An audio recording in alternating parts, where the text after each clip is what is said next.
The waiter places the bill folder on the polished mahogany table, its dark leather a stark contrast to the crisp white linen. He places it directly in front of me. The entire family pauses. A sudden tense silence descends, thick and heavy like the velvet curtains framing the panoramic windows.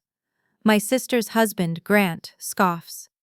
It isn't a quiet sound, meant only for the few people at our table. It's a loud, performative burst of air, designed to carry, to draw the attention of the surrounding diners. She's probably expecting someone else to pay, he says, his voice dripping with a familiar, theatrical disdain. But the waiter doesn't flinch. He doesn't look at Grant, his eyes are on me. He smiles, a warm, genuine expression that reaches his eyes, and bows his head just slightly. "Thank you again for sponsoring this entire evening, Miss Everleigh," he says, his voice clear and professional, yet carrying a note of personal gratitude. "The resort is honored to have you." Jaws drop around the table. It's not a figure of speech, it's a physical, audible event. My mother Marla, who prides herself on her composure, turns a ghastly pale white, her meticulously applied lipstick suddenly a slash of garish color against her bloodless skin. Grant, mid-sip from a glass of obscenely expensive wine, chokes, a sputtering, ugly sound that makes him double over, his face turning a blotchy red. My sister, Celestia, her perfect manicure frozen mid-air, lets her heavy silver fork clatter onto her porcelain plate. The sharp sound cuts through the stunned silence like a gunshot. The waiter places the bill folder on the polished mahogany table, its dark leather a stark contrast to the crisp white linen. He places it directly in front of me.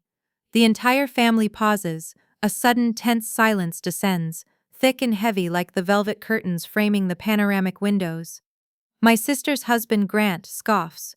It isn't a quiet sound, meant only for the few people at our table. It's a loud, performative burst of air, designed to carry, to draw the attention of the surrounding diners. "She's probably expecting someone else to pay," he says, his voice dripping with a familiar, theatrical disdain. They thought I was still poor, still struggling, still the quiet, pathetic family burden they could drag out for holidays to feel better about their own lives. They thought I was the charity case, the freeloader, the punchline. But tonight, I own this resort. It started at the family Christmas dinner 3 years ago. The memory is seared into my mind, a brand of humiliation that never quite faded. The restaurant they'd chosen then was just as opulent, a cathedral of fine dining where the chandeliers dripped crystals and the air hummed with the quiet clinking of silver on china. Everyone was dressed like they were attending a royal gala. My father, Roland, in a suit so sharp it could cut glass. My mother in a sequined dress that shimmered with every judgmental glance she threw my way. My sister, Celestia, was a vision in crimson silk, her husband Grant a preening peacock in a velvet blazer. And then there was me. I was wearing a black dress. It was simple, elegant in its own way, but I knew, and they knew that it had come from a second-hand shop on the other side of town. The fabric, a slightly worn polyester blend, felt like a confession against my skin. I had spent hours steaming out the wrinkles, hoping to make it look less like what it was, the best I could afford. The gift exchange began after the appetizers. It was always a nauseating display of wealth and one-upmanship. Celestia, with a practiced flourish, presented our parents with a weekend getaway to a spa in Switzerland. Grant gave my father a watch that cost more than my car. The boxes were wrapped in shimmering paper, tied with ribbons of satin and gold. When it was my turn, a knot of dread tightened in my stomach. My gifts were in simple glass jars, I'd bought in bulk, and decorated myself with twine and hand-painted holly leaves. Inside were homemade salted caramel cookies. I had spent 2 days baking them, perfecting the recipe, carefully layering them with parchment paper. It was all I had to give. A piece of my time, my effort. I handed the jars to my parents. My father took his without making eye contact, setting it on the floor beside his chair as if it were a party favor he'd discard later. My mother offered a thin, tight smile. "How quaint, dear," she murmured. Celestia, however, did not bother with such subtleties. She took the jar, held it up to the light, and let out a little laugh. "Oh, Everleigh," she said, her voice laced with pity. still playing baker. Grant snatched the jar from her hand, shaking it so the cookies rattled. "Look at this," he announced to the table, his voice booming. "It's a charity case with oven mitts." Laughter rippled through my family. Not kind laughter. It was sharp and cruel, the kind that aims to cut. I felt my face burn, a hot, creeping blush that I prayed the dim lighting would hide. I wanted to disappear. I wanted to shrink into nothing and vanish from that table. My eyes stung with tears. I refused to let fall. I stared down at my lap, at the cheap fabric of my dress, and focused on the single fraying thread near the hem. "That's enough," my mother said, but her tone held no real admonishment. It was a perfunctory gesture. She turned to me, her eyes cold. "Everly, just keep your mouth shut and be grateful you were even invited. Some families aren't so generous." Grateful. The word hung in the air. A final, perfect insult.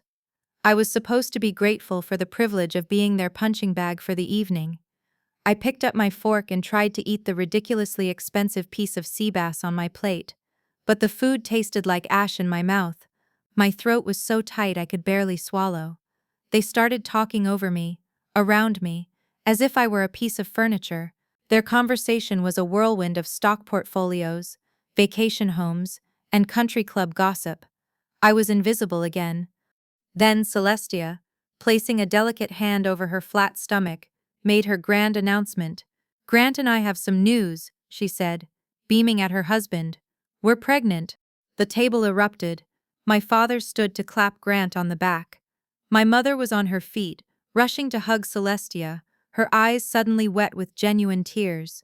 There were toasts, congratulations, a flurry of excitement that I was pointedly excluded from. I offered a quiet, "Congratulations," but no one heard me, or they chose not to. The laughter that followed was the final blow. It wasn't just an insult, it was my entire existence, my struggle, my worth, reduced to a punchline about a free meal. I didn't say a word, I just sat there, my spine rigid, my hands clenched into fists in my lap, and let the humiliation wash over me. But in that moment, something inside me shifted. The hurt, the shame, it all began to cool and harden into something else. Something cold, and quiet, and unbreakable. It was resolve. In the midst of the celebration, Grant, his face flushed with wine and self-importance, caught my eye from across the table. He raised his glass, a smug, triumphant smirk spreading across his lips. He pointed the stem of the glass directly at me, drawing everyone's attention back to the family failure. "Well," he snorted, his voice loud and sloshing with arrogance, "I guess Everly's only here for the free food, huh?" The next morning, the winter sun cast long, weak shadows across the guest room floor. The house was silent. My family, exhausted from their night of celebration and casual cruelty, were all still asleep. I didn't bother to shower. I moved with a strange, deliberate calm, a numbness blanketing the raw wound of the previous night. I pulled my worn suitcase from the back of the closet and began to pack. My few clothes, the second-hand books I kept on the nightstand, the worn-out charger for my phone. Each item I placed inside felt like a small act of severance, a cutting of a tie. I didn't have much, which made the process brutally fast. I looked around the room, a space I had occupied for holidays and family obligations for years, but one that had never once felt like my own. It was a museum of their expectations, filled with furniture they'd retired from the main house, and art they no longer liked. It was a room for the person they thought I was, an afterthought. I walked out, closing the door softly behind me, the click of the latch echoing in the silent hallway. Downstairs, in the grand foyer where my father's expensive new watch probably sat on a mahogany table, I placed my guest key on the polished surface. There would be no dramatic confrontation, no tearful goodbyes or screaming matches. My revenge wouldn't be loud. It would be my absence. It would be silence. The most profound statement I could make was to simply cease to exist for them. I stepped out into the biting December air, the cold a welcome shock to my system. I didn't look back at the grand, imposing house. I just walked down the long cobblestone driveway, my suitcase bumping along behind me, and didn't stop until I reached the main road. My friend Sarah lived in a tiny studio apartment an hour away by train. It was a shoebox, really, with a mattress on the floor and a kitchen so small you could touch the sink and the stove at the same time. When I arrived on her doorstep, with my single suitcase and the haunted look in my eyes, she didn't ask too many questions. She just opened the door wider and said, "There's coffee." That tiny apartment became my sanctuary, my bunker. My dream of being a designer, of creating beautiful spaces, felt like a naive fantasy from another lifetime. It was a luxury I couldn't afford. Survival was the new dream. So I started working. I didn't just get one job, I got three, from 7 in the morning until 3 in the afternoon. I was a waitress at a bustling downtown diner. My feet ached constantly. The smell of coffee and grease clung to my clothes and hair. I learned to smile when I felt like screaming, to balance 4 heavy plates on one arm, to nod politely while customers complained about things that didn't matter. The tips were meager, but they were cash in my pocket. Then, from 9 at night until my eyes burned from staring at the screen, I did remote work. I found a gig, managing spreadsheets for a small logistics company. It was mind-numbing, soul-crushing work. Inputting data, cross-referencing numbers, creating pivot tables until the columns and rows blurred into a meaningless grid. I'd sit on the floor of Sarah's apartment, my laptop propped up on a cardboard box, and type until 2 or 3 in the morning. My brain felt like it was turning to mush. From 4 until 7 in the evening, I was a dog walker. I roamed the pristine, wealthy neighborhoods, the kind my family lived in, with a pack of 5 or 6 dogs of varying sizes and temperaments. It was a strange kind of therapy. The dogs didn't care that my clothes were from a thrift store or that my bank account was perpetually hovering near zero. They just wanted to walk, to sniff, to be. In those hours, surrounded by their simple, uncomplicated joy, I could almost forget the suffocating weight of my own life. One night, somewhere around the 4-month mark of my new triple life, the exhaustion was beginning to feel permanent. It had settled deep into my bones, a constant weary ache. I was on my 3rd job of the day, the remote spreadsheet gig. Except tonight, my boss had called in a panic. Their regular courier had bailed, and a set of finalized marketing reports had to be hand-delivered to a client meeting at the prestigious Orion Grand Hotel downtown. He offered me an extra $50. $50 was a week's worth of groceries. I said yes without hesitation. I arrived at the Orion Grand just after 10 o'clock at night. The lobby was a symphony of quiet luxury. Polished marble floors reflected the warm glow of recessed lighting, and the air smelled faintly of leather and lilies. I, in my worn-out jeans and a faded hoodie, felt like a ghost haunting a palace. I clutched the manila envelope containing the reports to my chest, my shoulders hunched, trying to make myself as small and invisible as possible. I just wanted to find the concierge, drop off the envelope, and disappear back into the night. Sleep was a luxury, a brief, dreamless darkness between shifts. I lived on instant noodles and cheap coffee. But every single dollar I earned, every crumpled bill from the diner, every cent from the spreadsheet gig that wasn't spent on rent or ramen, went into a separate bank account. I named it the foundation.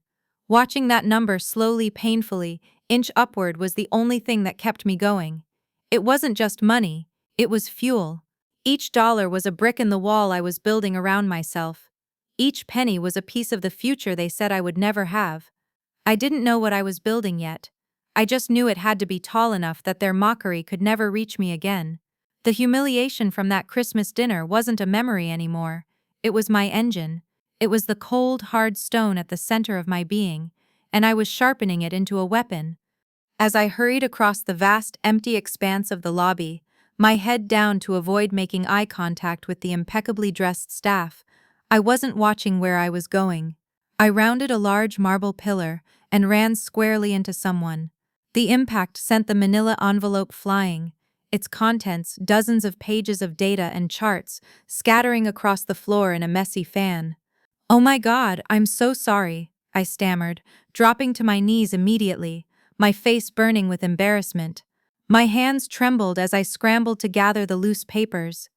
I looked up, still on my hands and knees, and my eyes met those of a woman who radiated an aura of effortless power.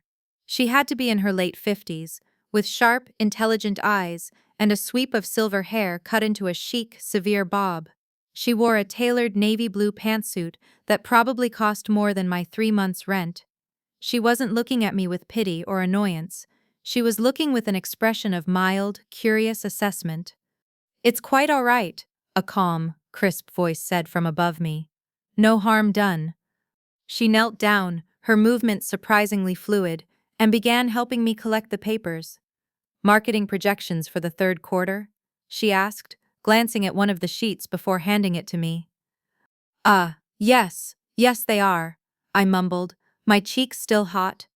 "Let me see that," she said, not as a question, but as a gentle command. She took one of the main summary pages from my hand. Her eyes scanned the page with an unnerving speed and focus. "You're targeting the 25 to 35 demographic with a focus on accessible luxury. A common mistake." I froze, my hand hovering over a stray chart. "Excuse me?" "This demographic is oversaturated and fickle," she continued, tapping a perfectly manicured finger on the paper. "They chase trends. There's no loyalty. The real money, the quiet money, is in the 45-plus market. They value privacy, service, and discretion over Instagrammable moments. Your campaign is loud. It should be a whisper." I stared at her, completely dumbfounded. She had dissected and dismissed a month's worth of work in less than 30 seconds. But the infuriating thing was, she was right. It was a flaw I had noticed myself while inputting the data. A thought I had dismissed because who was I to question the strategy? "You're clever," she said suddenly, her sharp eyes fixed on my face. "You understood that immediately. I can see it in your face. Who are you? Junior manager? Marketing associate?"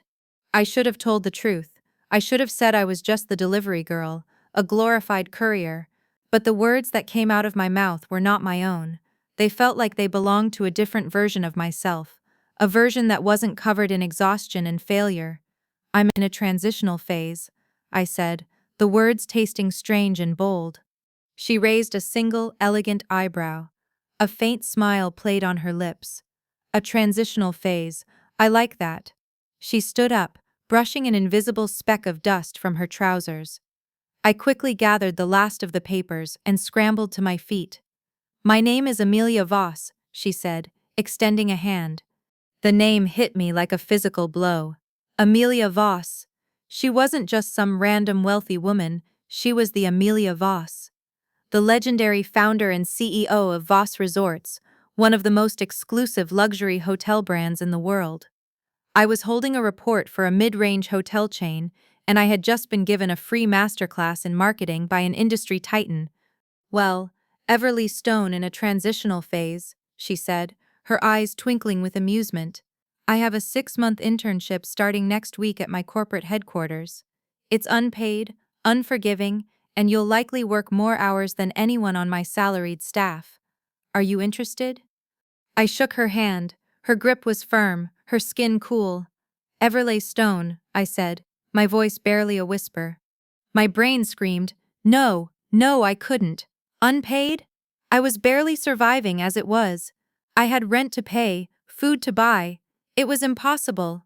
It was financial suicide. But my mouth said yes. Yes. The word hung in the air between us. It was the single most reckless, illogical decision I had ever made in my life. But looking at Amelia Voss, at the opportunity she represented, I knew it was also the only choice I could possibly make. It was a lifeline, thrown to me in the middle of a marble lobby, and I grabbed it with both hands. She was a brutal mentor. She would scrawl harsh red ink critiques across my reports. "Sloppy thinking," one note read. "This is lazy, do it again." Another time, she handed back a proposal I'd spent 3 days on with a single word circled, "and." "This word is a crutch," she said, her voice devoid of emotion. "It makes your sentence weak. Find a stronger way to connect your ideas." I wanted to cry. I wanted to cry. I wanted to scream that it was just a word. But I went back to my desk, my face burning with a familiar shame, and rewrote the entire 10-page document. The next 6 months were a blur of calculated suffering. I gave up Sarah's floor mattress for an even smaller, cheaper room in a house with 5 other people, so far from the city center that my commute was nearly 2 hours each way. My life became a mathematical equation of survival. I subsisted on a diet that consisted almost exclusively of instant noodles, bulk bags of rice, and the cheapest bread I could find. There were days I was so hungry that the gnawing emptiness in my stomach was a physical pain, a constant dull ache that made it hard to concentrate. I sold my car, a beat-up old sedan, for a few $100s that I stretched for weeks. I walked everywhere I could, and when I couldn't, I timed my train rides to avoid the peak fare inspectors. I was a ghost in my own life, saving every possible penny, powered only by caffeine and a terrifying, all-consuming ambition. My internship at Voss Resorts was exactly as Amelia had promised. Unforgiving. I was the first one in the office every morning, and the last one to leave every night. While other interns were tasked with coffee runs and making photocopies, Amelia threw me directly into the fire. I became her shadow. I sat in on board meetings, my pen flying across my notepad, trying to absorb every piece of jargon, every strategic maneuver. I was given mountains of raw data on client retention and told to find the pattern. I spent weeks analyzing guest feedback forms, learning to distinguish between genuine complaints and entitled whining, and then drafting personalized responses for Amelia to review. She pushed me to my absolute limit, and then, just when I thought I would break, she would push me further. I learned about supply chain management by spending a week in the purchasing department, analyzing contracts for everything from bed linens to the specific brand of Belgian chocolate left on the pillows. I learned about operations by shadowing a hotel manager for 72 hours straight, watching him deal with a plumbing emergency, an overbooking crisis, and a celebrity guest's ridiculous demands, all with the same unshakable calm. My family had called me a charity case. Amelia treated me like an investment. She saw something in me that I had forgotten existed in myself, a sharp analytical mind and a bottomless well of resilience. The quiet girl who was only good for baking cookies was now predicting market trends and deconstructing luxury brand strategy. One evening, I was the only one left in the vast, silent office. I was working on a competitive analysis, my eyes gritty with exhaustion. Amelia walked out of her corner office, holding 2 mugs of tea. She placed one on my desk. It was the first time she had ever done something so overtly kind, and the gesture was so unexpected it almost brought me to tears. "I haven't found the vulnerability in our competitor's loyalty program yet," I said, my voice hoarse. I. She took a sip of her tea, her gaze thoughtful. "My first solo venture was a tiny bed and breakfast in a town no one had ever heard of," she said quietly. "I made the beds myself. I cooked the breakfast. I scrubbed the toilets. I worked for 2 years without paying myself a single dollar. Everyone, including my own family, told me I was going to fail." She paused, her eyes meeting mine. They were wrong. She didn't sit down. She just stood there, looking at the complex web of data on my screen. "You're still here," she observed. "Well," she said, leaning back in her leather chair, "you survived." On the very last day of my internship, she called me into her office. I stood before her desk, my heart pounding, expecting a simple thank you and goodbye. She didn't need to say anything else. I understood. This trial, this 6-month crucible of fire and hunger and exhaustion, wasn't just an internship, it was a test. It was her way of showing me what it truly took. I just nodded, unable to speak. "I'm not a charity, Everly," she said, her voice firm. "This is an investment. I've taught you how to run a resort. Now go build your own. And when you do, I get 10% of the profits. That's the deal." Her eyes were sharp, challenging. "If you survive this, you can build your own, and you did." "Most people don't," she added. She slid a single piece of paper across the desk towards me. It was a check. My eyes widened as I saw the amount. It wasn't a salary. It was more than that. It was seed money. I looked down at the check, at the crisp, official paper that represented a future I had barely dared to dream of. The hunger, the exhaustion, the humiliation, it had all led to this single moment. I had survived, and now it was time to build. The check from Amelia felt like a tangible piece of the future, heavy and real in my hand. But it wasn't a blank check for a life of ease, it was a lifeline with 1,000 strings attached. It was just enough to be dangerous, enough to get started, but not nearly enough to guarantee success. With Amelia's investment came a contract, meticulously drafted by her legal team. 10% of all future profits in perpetuity. It was a steep price, but it was also a vote of confidence from the one person whose opinion now mattered to me. I started my own company. I called it Haven Rise. The name felt right. It was about creating a sanctuary, a safe place, but it was also about my own ascent from the ashes of my old life. My family had pushed me down, and I was determined to rise so high they would need a telescope to see me. With the seed money, I didn't buy a building. I couldn't afford one. Instead, I leased a small, slightly run-down property in a coastal town known for its natural beauty, but overlooked by major developers. It had good bones, but it needed everything. I poured every cent into sustainable renovations, solar panels on the roof, a rainwater harvesting system, and reclaimed wood for the floors. My vision, refined by Amelia's brutal tutelage, was clear. I wouldn't compete with the established giants like Voss Resorts. I would carve out my own niche, eco-conscious luxury. I targeted travelers who wanted five-star service but also wanted to know that their stay had a minimal environmental footprint. People who, like me, valued substance over flash. The first year was brutal. I was the CEO, the marketing department, the front desk manager, the bookkeeper, and more often than not, the cleaning crew.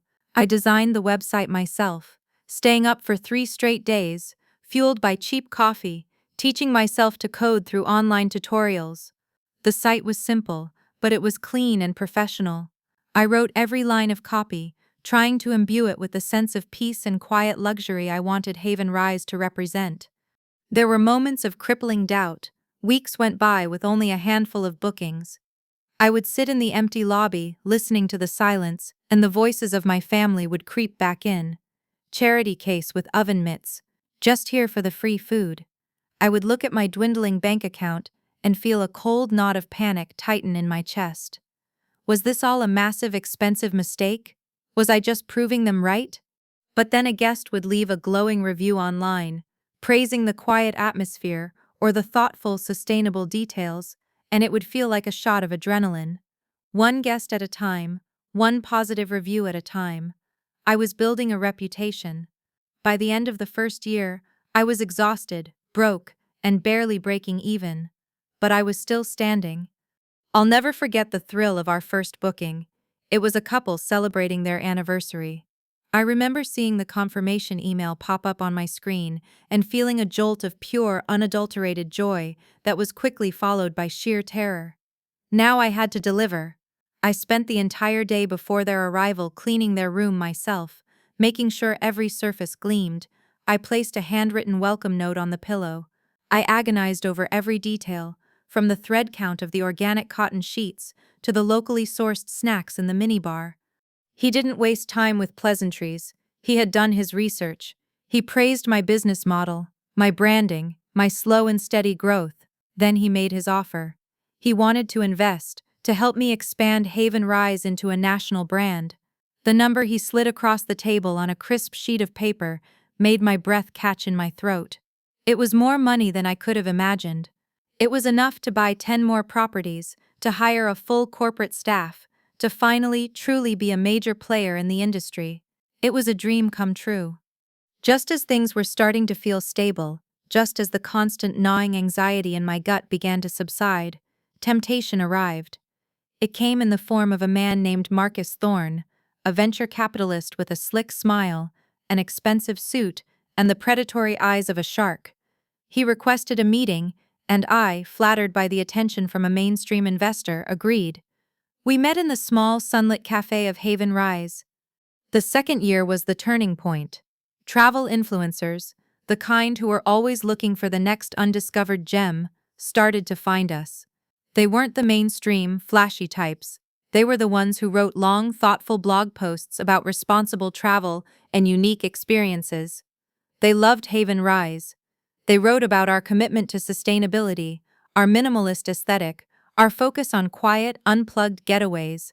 Their followers weren't the fickle demographic Amelia had warned me about, they were exactly the niche I had been targeting.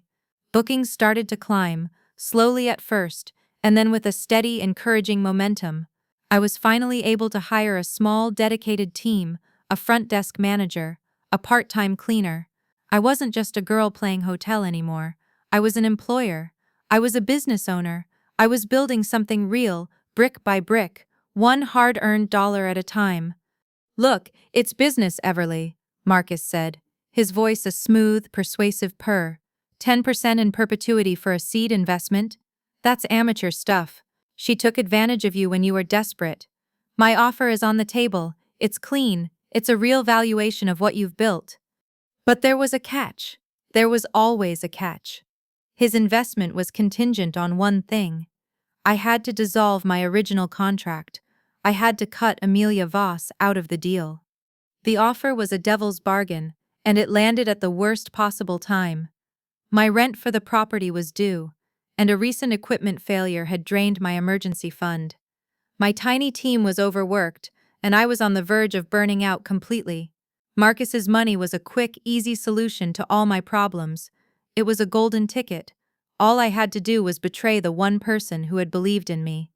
The next morning, I emailed Marcus Thorne. The message was short and polite. "Thank you for your generous offer, but I must respectfully decline." Hitting send felt like slamming the door on a winning lottery ticket. A wave of nausea washed over me. Had I just made the biggest mistake of my life? But then, as I stood on the balcony of the best room, looking out at the dark, quiet ocean, Amelia's voice echoed in my mind. It wasn't something she'd said in a meeting. It was from that night in the empty office when she'd brought me tea. "I built my first business myself," she'd said. "Everyone told me I was going to fail." She hadn't just given me money. She had given me a blueprint. She had taught me the value of integrity. Her most important, unspoken lesson was that how you build is just as important as what you build. Her voice was a steady anchor in the storm of my ambition. "Build clean or crumble fast," she had warned me during one of our brutal review sessions. I spent the next 2 days in a state of agonizing indecision. I walked the halls of Haven Rise late at night, the silence amplifying the war in my head. Marcus was right. On a purely financial level, Amelia's deal was steep. Cutting her out was the smart business move. I could justify it 100 different ways. She was already a billionaire. That 10% was a drop in the ocean for her. But for me, it was everything. It was the difference between struggling and soaring. The video was going viral. By the end of the day, it had over 1 million views. By the end of the week, 5 million. The notifications on my booking software were coming in so fast they crashed the system. We were booked solid for the next 6 months, then a year. My phone, which had been silent with worry, was now ringing off the hook with reservation inquiries and press requests. That same week, as I was staring at my bleak financial projections and wondering how I was going to make payroll, my phone started buzzing. Then it buzzed again. And again. It wouldn't stop.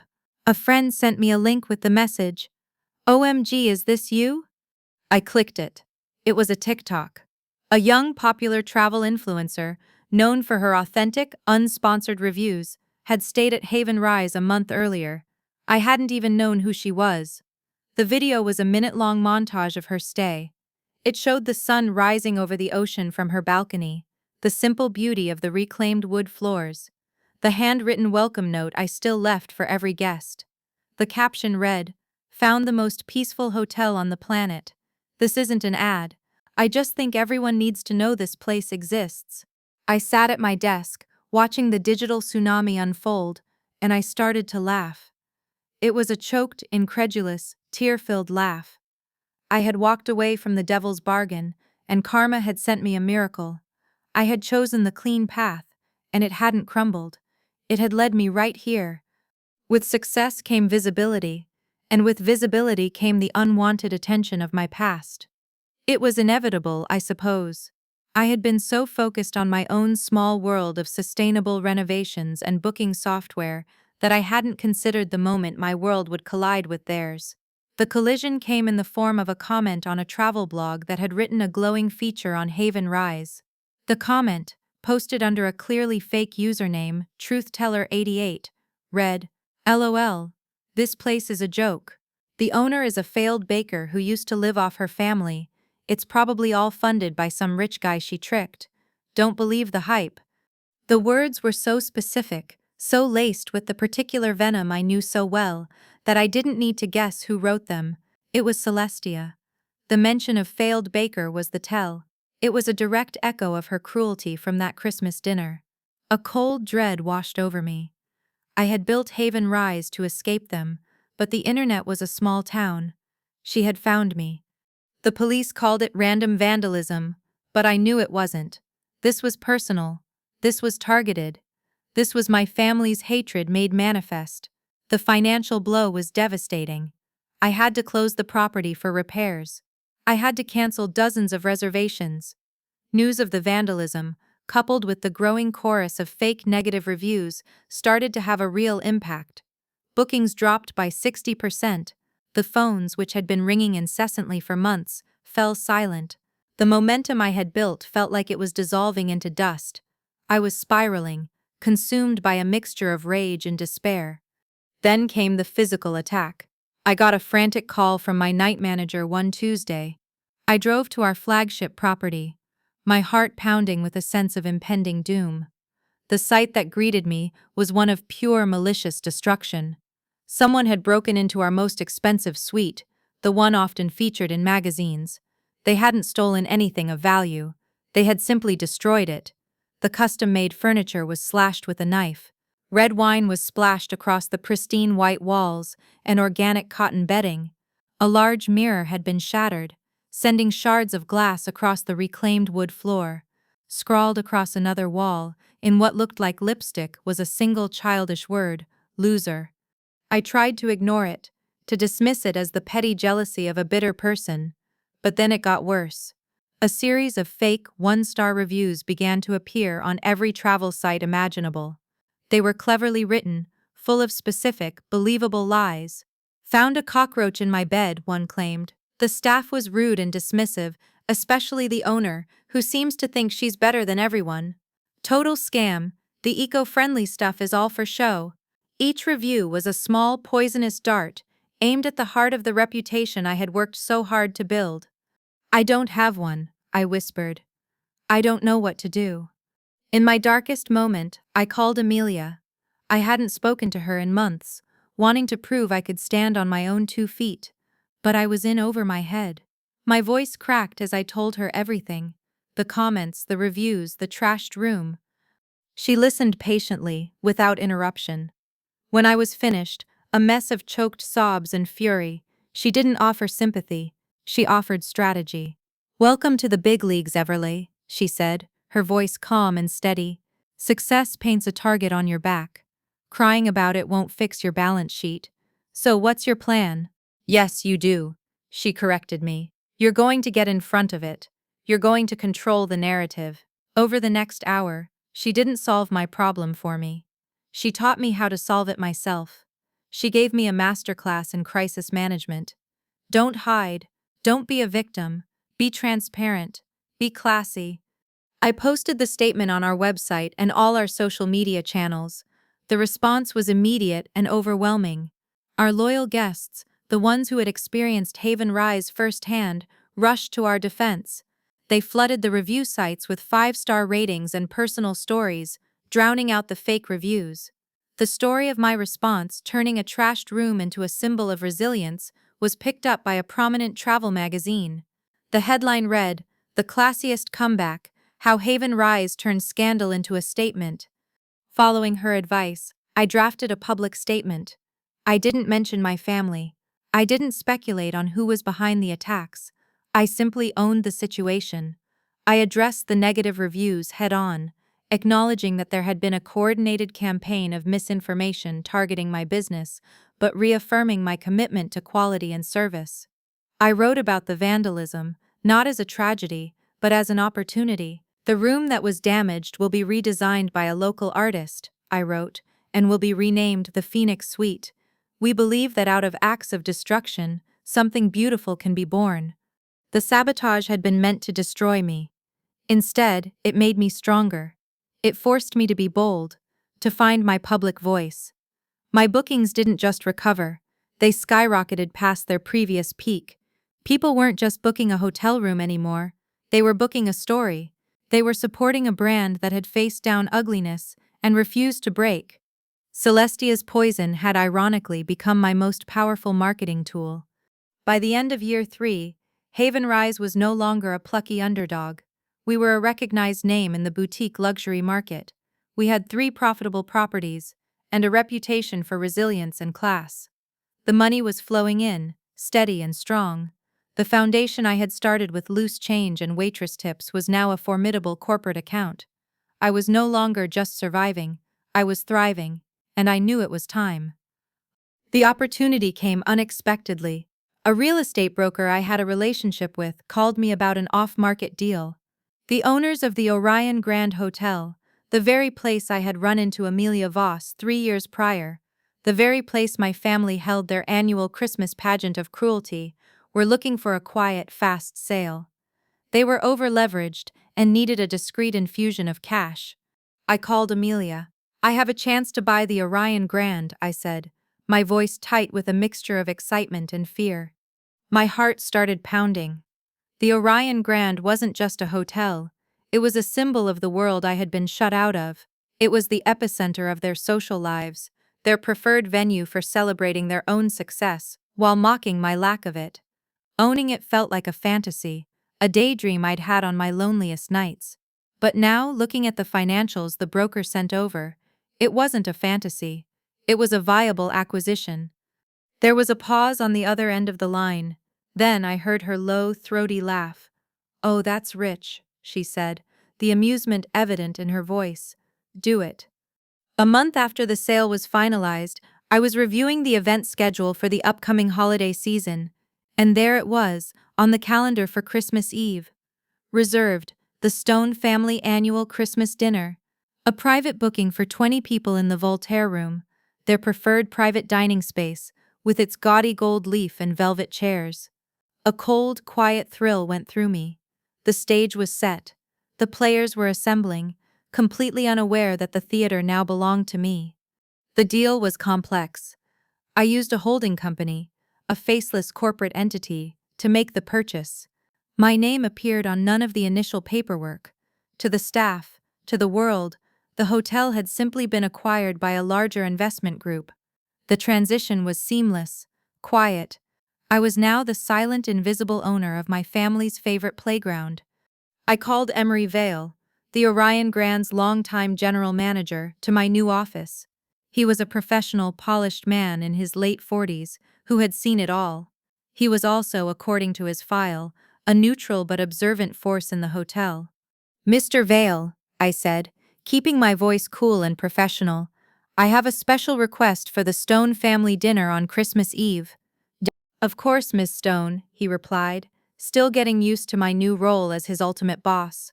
"Whatever you need." "The guest list," I said, sliding a piece of paper across my desk. "The reservation is for 20, but they've only provided 19 names. I need you to ensure one more person is invited." I paused, letting the moment hang in the air. "Her name is Everly Stone."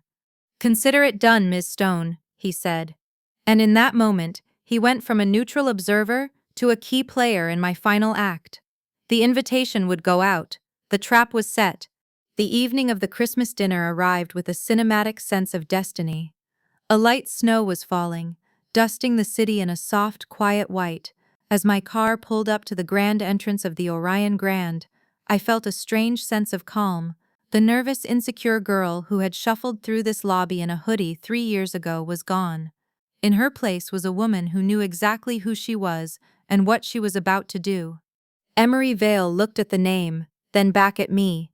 A flicker of understanding, of dawning comprehension crossed his features. He was smart, he was connecting the dots. He saw my last name, he saw the name on the paper, and he saw the cold, determined look in my eye. He didn't ask a single question, he simply nodded. I stepped out of the car, And the doorman, a man who had worked here for 20 years, immediately straightened his posture. "Good evening, Miss Stone," he said, his greeting imbued with a new level of deference. He didn't know I was the Miss Stone, the owner, but the staff had been briefed that a VIP of the same name was attending the dinner. The memo had simply said to afford me every courtesy. I was wearing a tailored suit of deep emerald green silk. It was a power suit, chosen with deliberate intent. It was the color of money, of new growth, and it was a world away from the second-hand black dress of my past. The fabric was smooth and cool against my skin, the cut so precise it felt like a second skin, a suit of armor.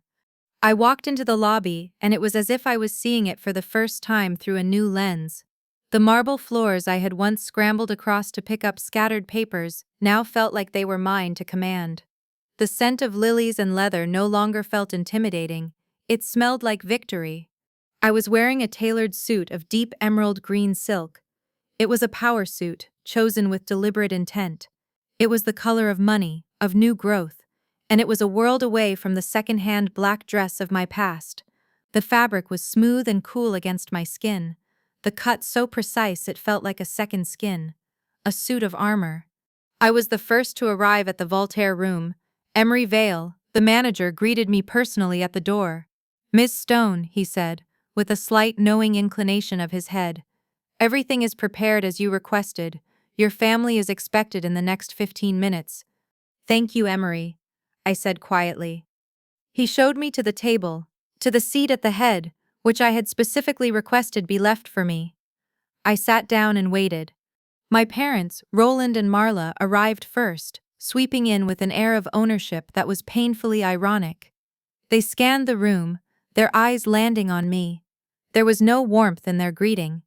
My mother's eyes flickered over my suit, a faint dismissive curl to her lip. "Everly," she said, her voice flat. "You came." It wasn't a welcome, it was an accusation. My father simply grunted in my direction before turning to talk to the waiter about the wine selection. They didn't even bother to ask how I was. Then Celestia and Grant made their entrance. Celestia, pregnant again, wore a flowing cream-colored dress, her hand resting proprietorially on her swollen belly. She did a visible double-take when she saw me, her eyes widening for a fraction of a second before her mask of cool indifference snapped back into place. Grant, however, was less controlled. He stared openly at my suit, his gaze a mixture of confusion and contempt. "Well, well," he muttered to Celestia, just loud enough for me to hear. "Did she steal that outfit?" I didn't react. I simply watched them. A scientist observing a species in its natural habitat. The rest of the family trickled in. Aunts, cousins, and my Uncle Vaughn. He was the only one who met my gaze with something other than disdain or indifference. He gave me a small, hesitant smile, a silent acknowledgement that was both a greeting, and I felt, an apology for his years of silence. The staff's behavior was a source of constant low-grade confusion for my family. My water glass was never empty. When I shifted slightly in my chair, a waiter materialized to adjust it. The sommelier presented the wine to me for approval before pouring it for my father. Each small act of deference was a question mark hanging in the air. My family noticed, but they couldn't comprehend it. They attributed it to a fluke, to overeager staff. The idea that I commanded this respect on my own merit was a concept their minds simply could not entertain. They knew something was different, but they had no frame of reference for the truth, not yet. Dinner began, and it was a masterclass in passive aggression, a symphony of subtle jabs and fake smiles, all conducted by my sister and her husband. The conversation was carefully curated to highlight their successes, and by extension, my perceived failures. "We just put a down payment on a lake house," Celestia announced, her eyes flicking to me for a split second. "It's so wonderful to have a place to escape to. You should get out of the city more, Everleigh. All that grime can't be good for you." I took a sip of my water, the crystal glass cool and heavy in my hand. "It sounds lovely," I said, my voice even and calm. Later, an aunt asked me what I was doing these days.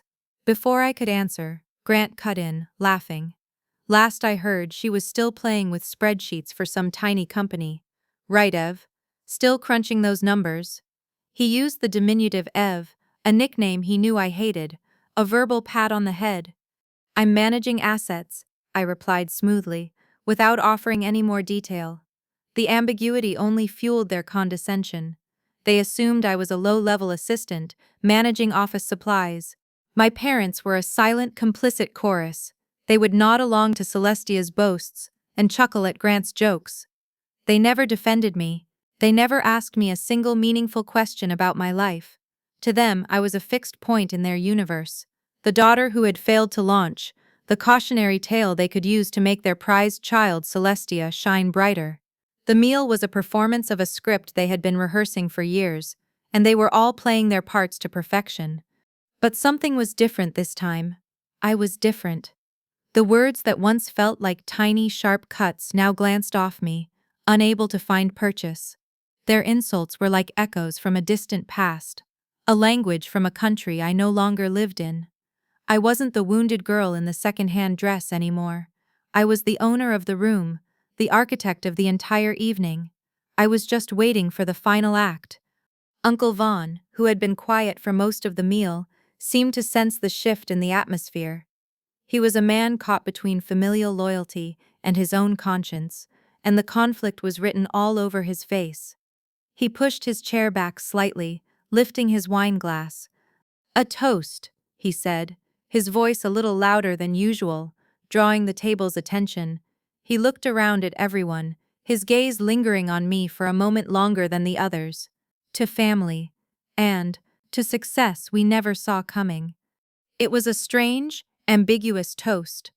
Was it a veiled message to me? A general platitude?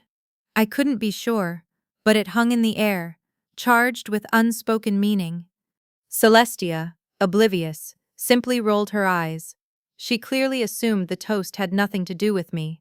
Success, in her world, was something loud and shiny, like her new lake house or the diamond bracelet on her wrist. It wasn't quiet. It wasn't me. Grant, ever the opportunist for a jab, let out a loud theatrical sigh. He leaned back in his chair, puffing out his chest, and looked directly at me from across the table. His voice was laced with the smug, self-satisfied tone that I had come to loathe more than anything. "Hear, hear," he boomed, raising his own glass. "At least some of us worked for it." The insult was so blatant, so perfectly aimed, that a hush fell over the table. It was the climax of their performance, the final, definitive statement of my worthlessness in their eyes. He was smiling, waiting for my reaction. He wanted to see me flinch. He wanted to see the hurt in my eyes, the familiar shame that had always been his reward. But I didn't flinch. I didn't look away. I simply held his gaze, a small, knowing smile playing on my lips. The storm they had been brewing all night was about to break, and they had no idea I was the one holding the lightning. The waiter, moving with the impeccable timing I had coordinated with Emery, began to approach the table. The show was about to begin. The meal concluded. The plates were cleared, the last of the dessert wine sipped. A comfortable lull settled over the table, the kind that comes after a large, expensive meal. My family was basking in the warm glow of their own self-satisfaction. And then, it happened. The waiter, the same one who had attended to me with such care all evening, approached the table. He moved with a quiet, deliberate grace, and in his hands he held the dark leather bill folder. He walked around the table, his footsteps silent on the thick carpet. My father started to reach for his wallet, assuming the bill would be presented to him as the patriarch. But the waiter bypassed him. He bypassed Grant. He walked directly to my end of the table and placed the bill folder squarely in front of me. The silence that followed was immediate and absolute. It was a vacuum, sucking all the air and idle chatter out of the room. 20 pairs of eyes swiveled to stare, first at the bill folder, then at me. Grant was the one to break the silence. Of course it was Grant. He let out that signature scoff, a sound of pure, unadulterated contempt. It was louder this time, more performative than ever. He wanted everyone, including the staff, to witness this final, delicious humiliation. "Oh, for God's sake," he said, his voice dripping with theatrical pity. "She's not paying for anything. She probably snuck in and hoped we wouldn't notice. Just give the bill to me. He waved a dismissive hand at the waiter. We'll take care of the charity case. The waiter didn't even look at him. His focus remained entirely on me. A faint, almost imperceptible smile touched the corners of his mouth. He straightened his back, his posture becoming even more formal. And then he spoke, his voice perfectly clear, perfectly professional, and loud enough for everyone at the table to hear every single devastating word. There will be no bill this evening, he said. Then, he turned his head slightly, just enough to make eye contact with my mother, my father and my sister, before his gaze returned to me. He bowed his head in a gesture of profound respect. Thank you again for sponsoring this entire evening, Miss Stone. The resort is honored to host your family. The fallout was instantaneous. It was a chain reaction of shock. Celestia's perfectly painted jaw dropped open, not in a subtle, ladylike way, but a full, unhinged slackening of her entire face. Her eyes were wide with a confusion so profound it bordered on panic.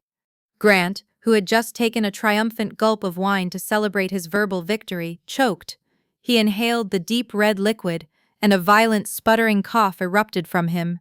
His face turned a horrifying shade of purple as he slammed his fist against his chest, wine dribbling down his chin onto his pristine white shirt. My mother, Marla, went pale. It was a shocking transformation. The color drained from her face as if a plug had been pulled, leaving her skin a waxy, translucent white. Her hand, laden with rings, flew to her pearls, clutching them like a rosary. My father's face was a thundercloud of disbelief, his mind visibly struggling to process the information, to fit it into a worldview where I was a permanent resident of the bottom rung. And my sister, my cruel, polished sister, let her heavy silver fork slip from her numb fingers. It clattered onto her plate with a sharp, piercing sound that seemed to echo in the cavernous silence. It was the sound of her reality shattering. They all stared at me, their expressions a grotesque mural of shock and horror. The power dynamic of our entire lives had just been inverted in a single sentence from a waiter. They looked at me, the freeloader, the charity case with oven mitts, and for the first time, they had no idea who they were looking at. Just as the cacophony of choked coughs and sharp gasps began to subside, the door to the private dining room opened. Emery Vale, the general manager, stepped inside. His presence commanded immediate attention. He was the voice of officialdom, the embodiment of the resort's authority. He walked to the center of the room, his expression calm and unreadable. My family turned to him as if he were a lifeline, a source of reason in a world that had suddenly turned upside down. They expected him to apologize for the waiter's mistake. There seems to be some confusion, Emery began, his voice a smooth, professional baritone that carried to every corner of the room. He paused, letting the weight of his presence settle. Then, he looked directly at my parents. I just wanted to clarify the waiter's statement and extend a formal welcome on behalf of the new ownership. He turned his gaze slowly, deliberately, from my mother to my father, to Celestia, and finally, to me. He gave me a brief, almost imperceptible nod. Ms. Everly Stone, he announced, his voice ringing with clarity, acquired this resort 6 months ago. Everything tonight, the food, the wine, the service, is entirely courtesy of her. If the waiter's statement had been a tremor, this was the earthquake. The final vestiges of their denial crumbled into dust. Celestia made a small, strangled sound. The wineglass in her hand, forgotten, slipped from her grasp. It fell to the floor and shattered, the sound unnaturally loud in the stunned silence. Red wine, the color of blood, splattered across her cream-colored dress. She just stared at the stain, as if it were a wound. Grant, who had finally stopped choking, pushed his chair back so violently that it scraped loudly against the floor. He scrambled to his feet, his face a mottled patchwork of red and white. He didn't say a word. He couldn't. The humiliation was too total, too absolute. He turned and, without looking at anyone, stormed out of the room, a man fleeing the scene of his own public execution. My mother finally found her voice. It was a weak, trembling whisper. "Is this a prank?" she asked, looking at me, her eyes pleading for a different reality. Roland, is this some kind of sick joke? My father just sat there, frozen, his mouth slightly agape, looking like a statue of a man who had just witnessed the impossible. It's not a prank, Mother, I said, my voice quiet but firm. And then from a quiet corner of the room where she had been dining alone, a figure rose. It was Amelia Voss. She had been my silent witness, my guest of honor. She walked over to our table, her presence radiating the same calm power I had first encountered in this very hotel. She placed a hand on my shoulder, a gesture of quiet, profound support. She looked at my shell-shocked family, and then gave me a single proud nod. The message was clear: you did it. The room was a wreck of shattered glass and shattered egos.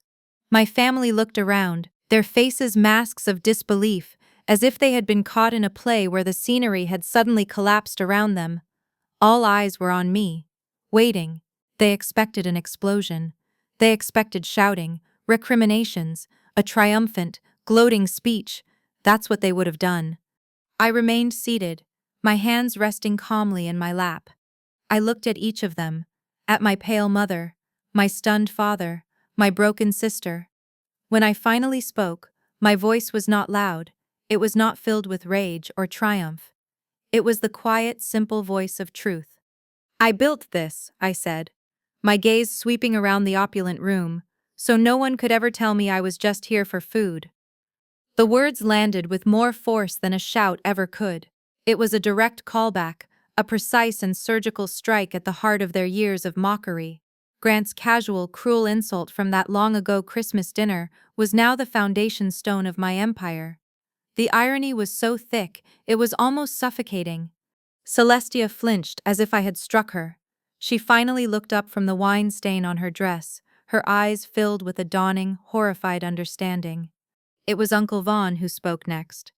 The man who had spent a lifetime staying silent, who had watched every jab and insult with a pained, non-committal expression, finally chose a side.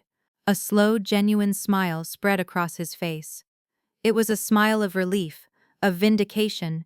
He looked at my parents, then at Celestia, and shook his head, a small chuckle escaping his lips. "Told you," he said, his voice full of a warmth I hadn't heard in years. "I told you she had it in her." His words seemed to break the spell for Celestia. The shock in her eyes gave way to something else, something more complex: shame, regret. She took a half-step towards me, her hands twisting in front of her. "Why?" she whispered, her voice barely audible. "Why didn't you say something? That you were doing all this?"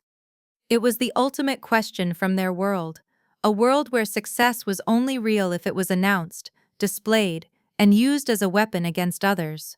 She couldn't comprehend building something in silence. She couldn't understand ambition that didn't need an audience. I looked at her, my sister, who for my entire life had seen me as nothing more than a dim reflection of her own light, and I gave her the final, honest truth. "Because I didn't need your permission to succeed." Oh. The words hung between us, a definitive statement of my independence. My success was not for them, it was not a performance for their approval. It was for me. It was built not in spite of them, but without them. They were, and always had been, irrelevant to my journey. My mother let out a small, quiet sob. My father finally seemed to shrink in his chair, the powerful patriarch suddenly looking small and old. I stood up from the table, the emerald silk of my suit rustling softly. I looked at the wreckage of my family's arrogance, and for the first time, I felt nothing but a quiet, profound pity. I had won. But the victory wasn't in their defeat, it was in my own unassailable peace. I turned and walked away, leaving them alone in the quiet, gilded room that I now owned. Back in my private suite, the penthouse, the silence was a welcome balm. The distant sounds of the city, muted by the thick windows, were a gentle hum. Below me, the Christmas lights of the city twinkled like a carpet of fallen stars. The grand, opulent suite felt less like a display of wealth and more like a sanctuary, a fortress of solitude I had built for myself. I peeled off the emerald green power suit, the armor I had worn into battle. I let it fall onto a velvet chaise lounge. I walked into the marble bathroom and washed the makeup from my face, watching the confident mask I had worn all evening circle the drain. I changed into a simple pair of soft cotton pajamas and a worn, comfortable t-shirt. This was the real me. Not the CEO, not the silent avenger, but just Everly. I made myself a cup of chamomile tea in the sweet small kitchen, the simple ritual a comfort. Carrying the warm mug, I walked out onto the private balcony. The cold night air was crisp and clean, a stark contrast to the stuffy, emotionally charged atmosphere of the dining room. I leaned against the railing, sipping my tea, and looked down at the world I had, in a way, conquered.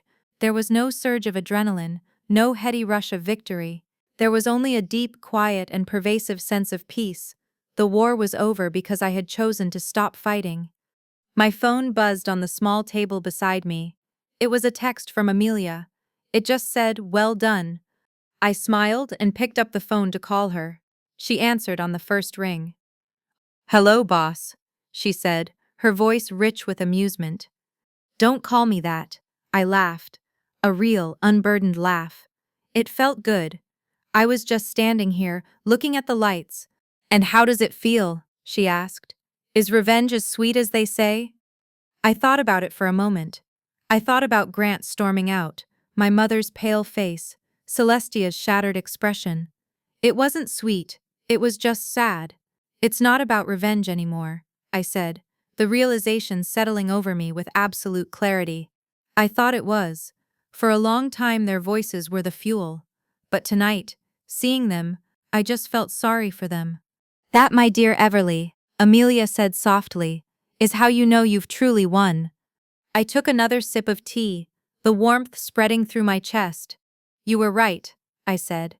"I'm right about many things," she replied dryly. "You'll have to be more specific." "About how you build," I said, my voice quiet. "That night you told me about your first bed and breakfast. That building something clean feels different. You were right. Success built clean feels warmer." I could hear the smile in her voice. "It does, doesn't it? It keeps you warm on cold nights." We talked for a little while longer, not about business or strategy, but about the future, about a new property I was scouting, about a sustainable farming project I wanted to fund. The conversation was easy, comfortable, the kind you have with a true partner, a true friend. When I hung up, I stayed on the balcony for a long time, watching the snow begin to fall again. The ghosts of that long-ago Christmas dinner were finally gone. They had no power here. I had built a new life, a new world for myself. Not out of spite, but out of a deep and desperate need to be the author of my own story. And as I looked out over the glittering city, I finally felt the one thing that had eluded me for my entire life. I felt free. Never underestimate the quiet ones. Real power is silent, earned, and unstoppable. What would you do if your family mocked you in front of everyone? Let me know in the comments. Hit that like button and subscribe for more real-life revenge stories that hit where it hurts. This is Everly's story. Yours could be next.